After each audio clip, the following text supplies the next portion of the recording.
Periscope. Let me go live on my other channels, on my other platform, on Facebook. I'm really not planning on making this a long video. Um, Simply because I'm tired. Right, I'm tired. And I thought twice about going live, but it's been some days since I've actually did a live video simply because number one, I need a break, right? And number two, um, just been busy with clients, and I know that after I do or I make a video, that more people will, reach out to me. And I'm really just tired. I need a break, right? Been going hard. Say hello, Texas, as you coming in. You know, drop your state, right? Drop your state.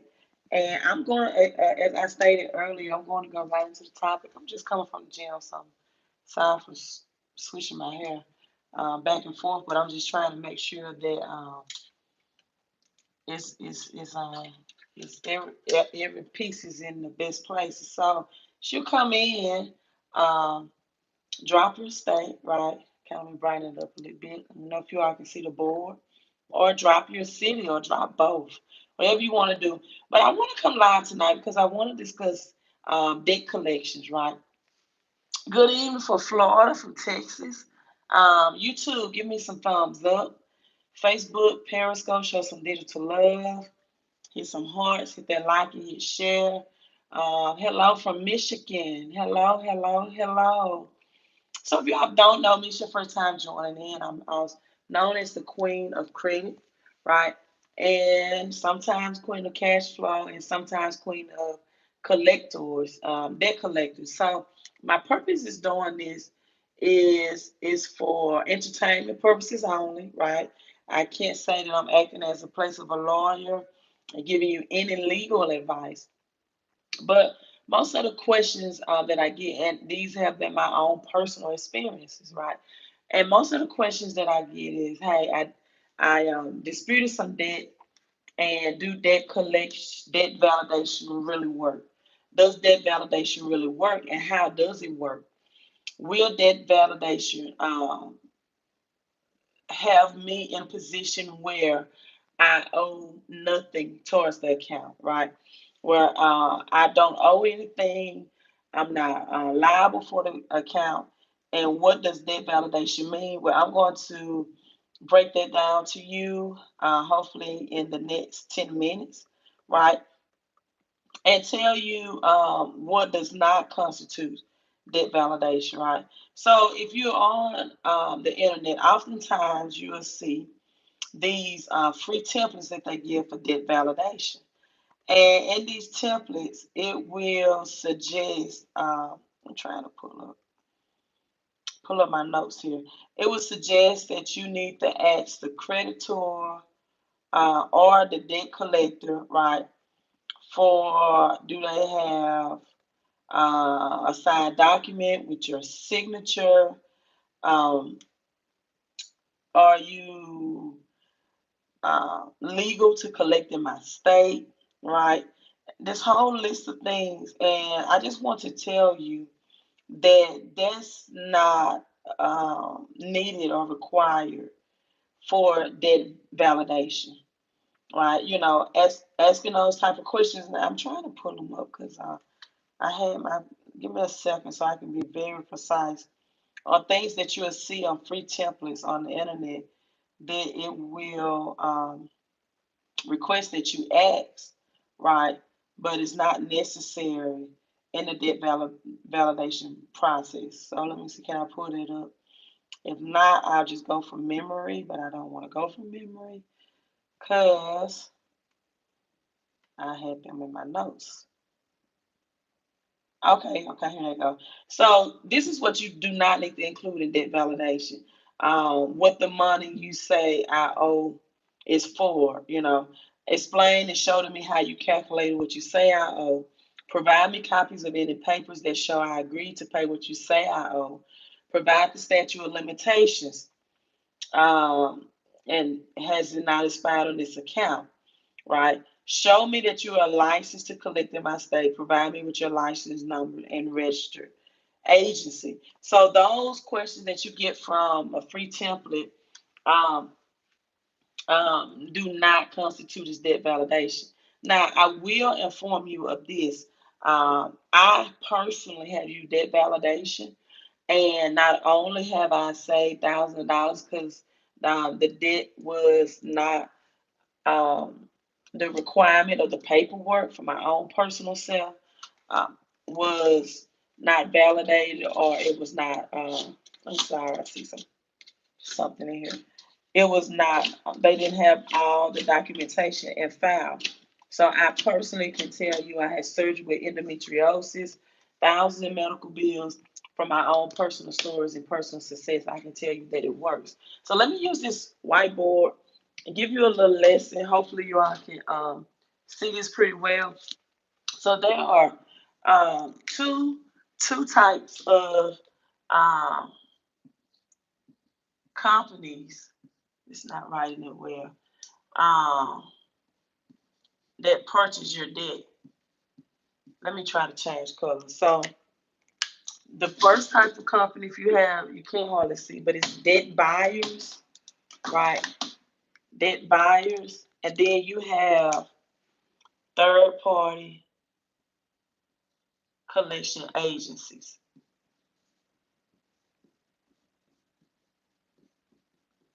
Third party collection agencies. And this is what we call debt buyers. Debt buyers. Now, approximately 50, half and half of debt buyers, 50% of debt buyers, actually have the documentation that they need on file to validate it's your debt. Now, validation, let me tell you, if a debt buyer or a third party collection agency has reported a collection account on your debt, okay, I answered it. If they report this on your credit report, they already know your name, your social, and your address, right? They already have that information about you. So validation is not for that process as well. So what a debt buyer does is pretty much they just purchase your debt.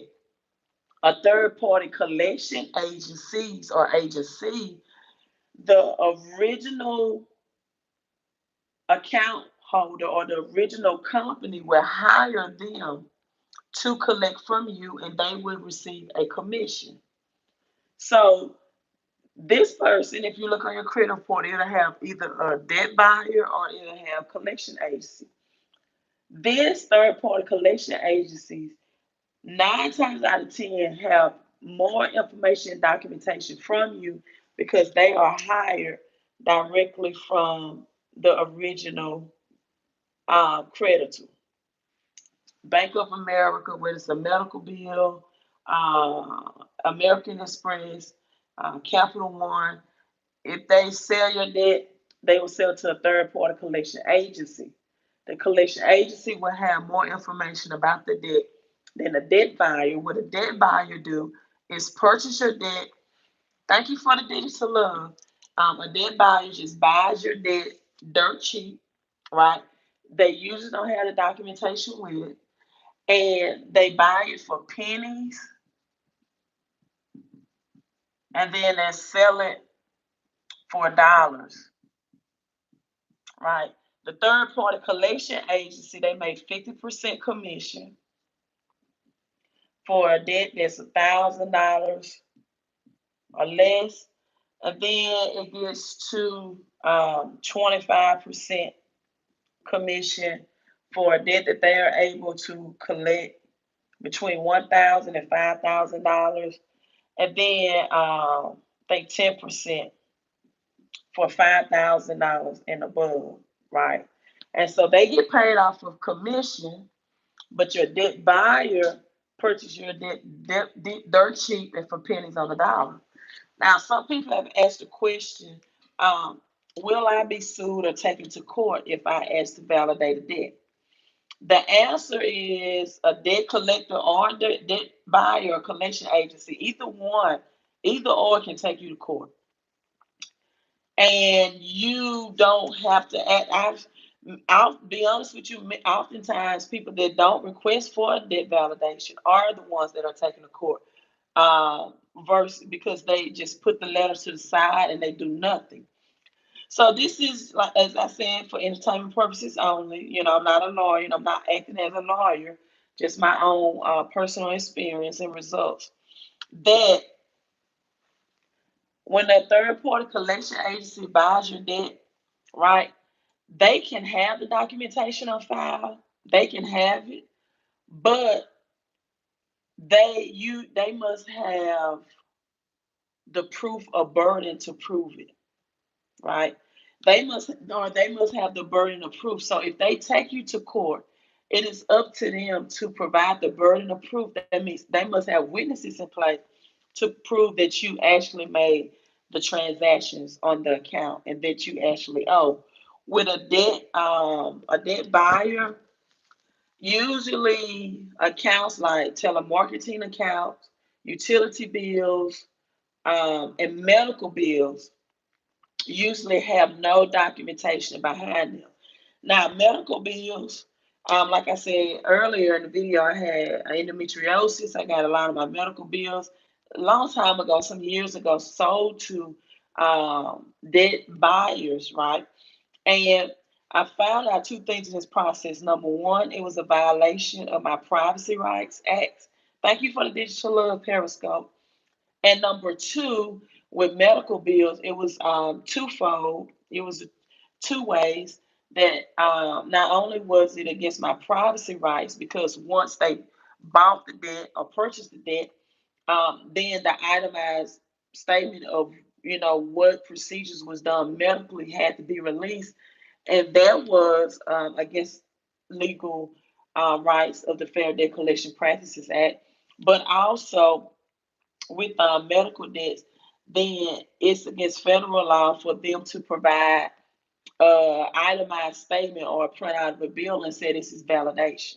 Because by law, that's not validation. So medical debts are have been very easy for me to, and a lot of people file bankruptcy over medical debts, but they're really really easy to ask for validation. Now, just know that you have 30 days to request for validation of debt. But the credit, let me make sure.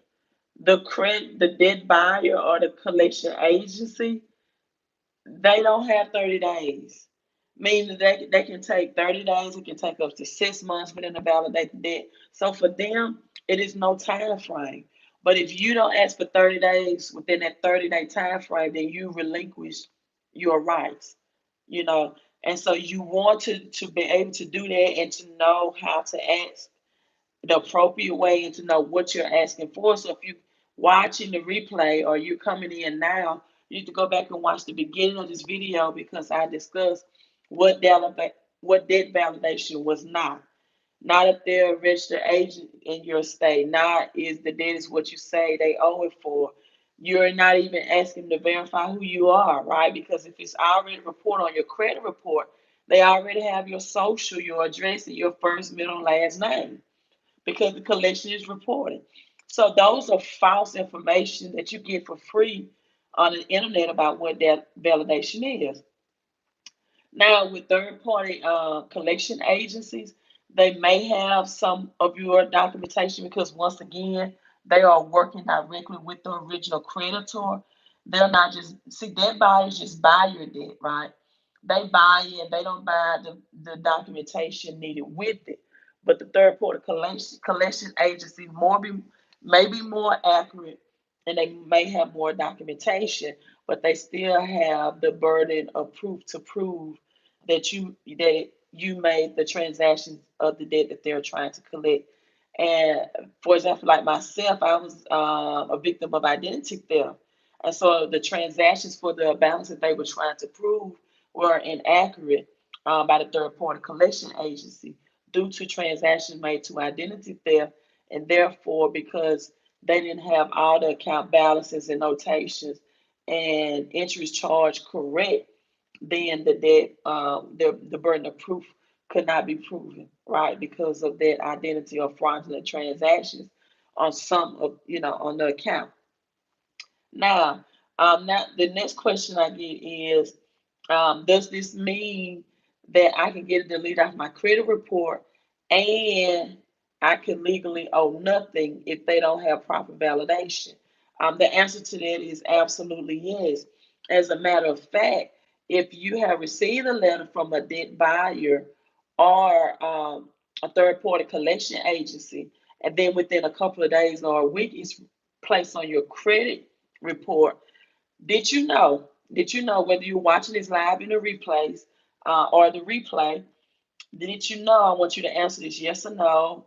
And YouTube, I need some thumbs up. And YouTube, I answer that question. Um, yes, you have to request validation within the first 30 days by law, so you don't relinquish your right. But if they send you something in the mail that's not validation, you can respond back. Thank you so much for the digital love on Periscope and YouTube. You can respond back with a with another letter within the 30 days, so it'll recycle, right? And say this is not proper validation according to blank by blank, but you need to support and evidence and allow in the language when it's not proper validation, right? So an itemized statement is not proper validation, or even a printout of a bill, or like with third party, sometimes they may give you a printout of your credit transaction if it's a credit card collection, but they still have to provide a burden of proof, right? So the transaction on a credit card is somewhat validation. It will hold as validation if you don't know the law, as to ask them, okay, now I need to go beyond the credit card statement that you're sending me, right? And provide, and now I need you to provide a burden of proof that I made these transactions, because some people are legit victims of identity theft and they didn't make the transactions. So it is, but it isn't proper validation, right? If your credit card account is so. And so with that being said, that did you all know, back to my question, yes or no, that if you have requested validation from a debt buyer and they have not responded in 30 days, but they reported it already on your credit report as a collection, that until they provide you some type of validation, those are your rights and grounds to get a delete off your credit report, right? And so validation is so powerful. Not only does it save you money, right? If not provided in the proper way under the law, but it also, thank you so much, Timothy, for responding. It also prohibits it being placed on your credit report and lowering your credit reports 100 points or even more. So, unlike student loans, right, collections can not only position you to not owe legally, right, but also to get a delete off your credit report. This is the only account like this. With student loan, you can get a delete off your credit report, but you still have to pay the creditor, where it's just the opposite of collections. Also, last thing, and I'm signing off. It's now 28. With your accounts on your credit report, if it's showing collection slash charge off, that means that account was charged out for a company's loss and it was sold to a collection agency. So in order to get that deleted, you need to be able to challenge both of those areas, not just one. Some of your accounts, if it's just a charge off, it'll just have company written off $4,000, $5,000 for a loss. But If they charged the account off and then sold it to a debt buyer, then you have to challenge the accuracy of their reporting at two angles. You have to address both. You have to address the collection, the debt buyer or the collection company, and the rent off dispute.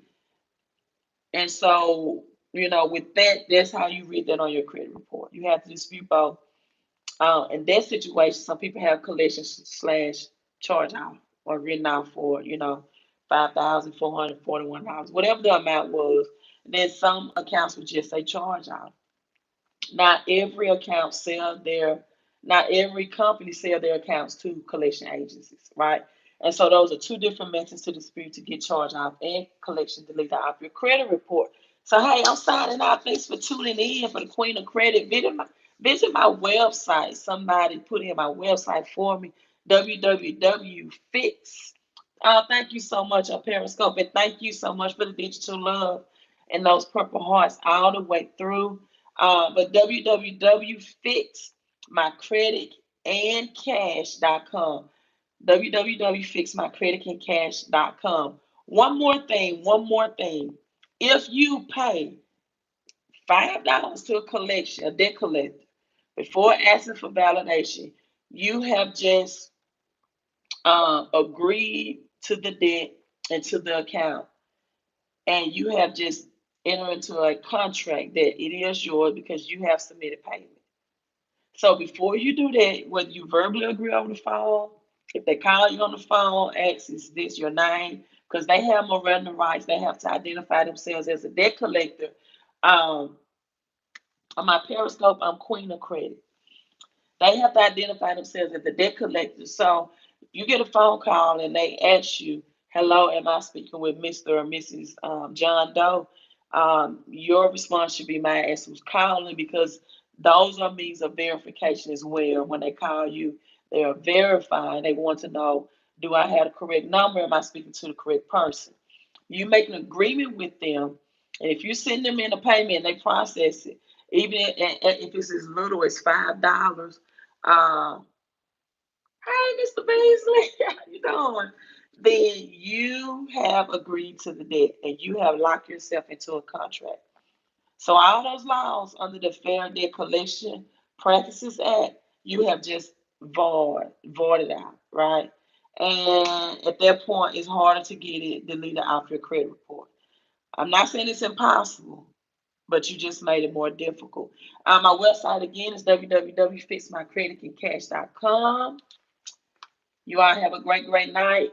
And, yes, you can defeat debt collectors, both financially and getting that deleted off your credit report. Hey, make sure you out here like and hit share.